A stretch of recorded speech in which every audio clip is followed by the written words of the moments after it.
पानी की रिहाई पर तहरीक-ए-इंसाफ पे लड़ाई हो गई। आर या पार की बात करने पर वज़ीर आला अली अमीन गंडापुर के सामने पीटीआई पंजाब की चीफ ऑर्गेनाइजर आलिया हमजा सामने आ गई।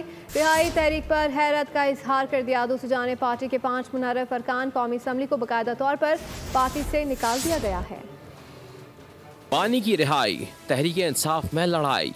गंडापुर को एहतजाजी तहरीक का ऐलान करते ही अपनी पार्टी से मुखालफत का सामना गंडापुर और आलिया हमजा में ठन गई। सवाल उठाया, 90 रोजा एहतजाजी तहरीक कहां से आ गई? मशवरा किसका है? बात तो 5 अगस्त के एहतजाज की थी। गंडापुर ने आर या पार का नारा लगाते हुए रिहाई तहरीक का ऐलान किया था। एक बड़ा वाज़ेह पैगाम है कि 90 दिन का राह से शुरू हो गए और इस 90 दिनों में हम अपनी पीक उठा के हम आर या पार करेंगे, या फिर हम रहें या ना रहें। आओ बैठो, मसले को हल करो, मेरिट पे हल करो, दलाइल पे हल करो। जिसकी गलती है वो अपनी गलती मानेगा, जिसकी गलती है साबित हो बिल्कुल सजा हमें देते हैं, हम सजा के लिए तैयार हैं। लेकिन अगर सजा पे बात आएगी तो फिर सजा हर एक को होगी। पीटीआई के अंदरूनी लड़ाई झगड़ों का किस्सा यहीं तक मुख्तसर नहीं। 5 मुनहरिफ अरकान कौमी असम्बली औरंगजेब, ज़हूर इलाही, उस्मान अली, मुबारक ज़ेब और इलियास चौधरी को पार्टी से निकाल दिया गया और बाकायदा नोटिफिकेशन भी जारी कर दिया गया।